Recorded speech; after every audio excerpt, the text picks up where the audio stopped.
89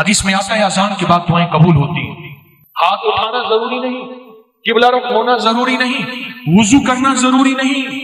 اگر چاہتے ہیں یہ نعمتیں مجھ سے کبھی نہ لٹیں, دولت, رزق, عزت, صحت, گردے ٹھیک ہیں نعمت, دل ٹھیک کم کر رہا نعمت, جگر نعمت, معدہ نعمت, پٹھے نعمت, آنکھیں نعمت, کھانا نعمت, نکل جانا نعمت, بیٹھنا نعمت, پھر بیٹھ کے اٹھنا نعمت, سونا نعمت, پھر سو کے اٹھنا نعمت, لوگ مجھے سلام نعمت, رحمت نعمت, اولاد نعمت, بیٹے نعمت.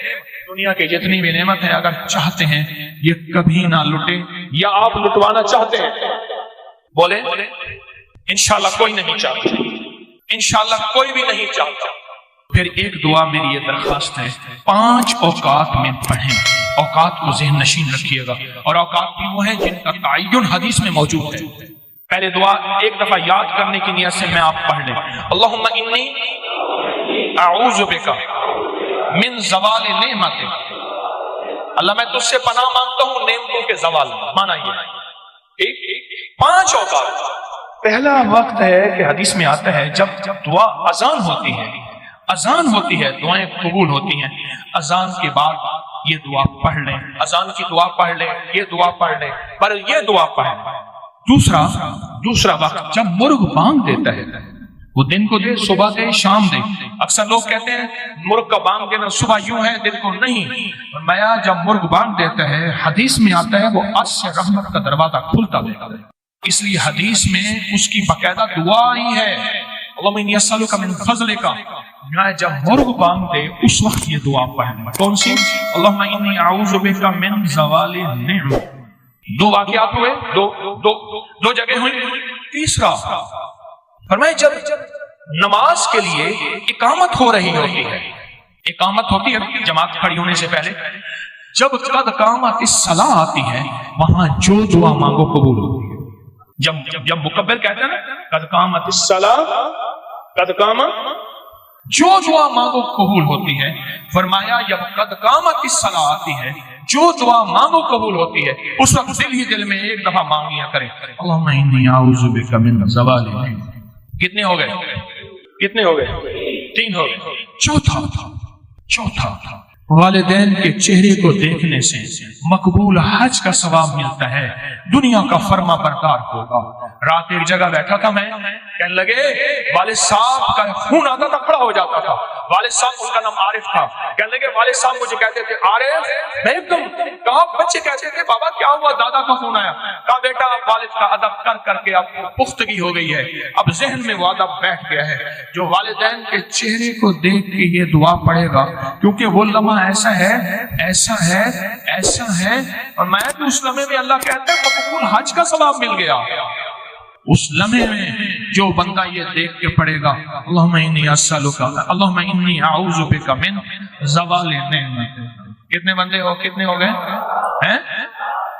اور آخری سن لیں بڑے غور سے, بہت غور سے سن لیں, بہت توجہ سے سن لیں. کبھی نہ کبھی آپ کو موقع ملے سفر کا کہیں بھی, یہ کراچی میں بھی آپ پل میں پردیسی ہو جاتے ہیں, پردیسی ہو جاتے ہیں. کہاں لمبے سفر ہیں کراچی کے, لاہور کے, بڑے بڑے شہروں کے. اللہ سے کہہ دیں کہ اللہ میں مسافر ہوں, اللہ میں پردیسی ہوں. مسافر پردیسی کی دعائیں رد نہیں ہوتی. میں تجھ سے یہ دعا مانگتا ہوں, اے اللہ مجھے زوال نعمت سے بچا. اللہ زوال نعمت سے بچائے گا. اور سب سے بڑا زوال نعمت ایک اور بھی ہے, آج میرے پاس رزق ہے, میری نسلیں منگتی ہیں, بھکاری ہیں, محتاج ہیں.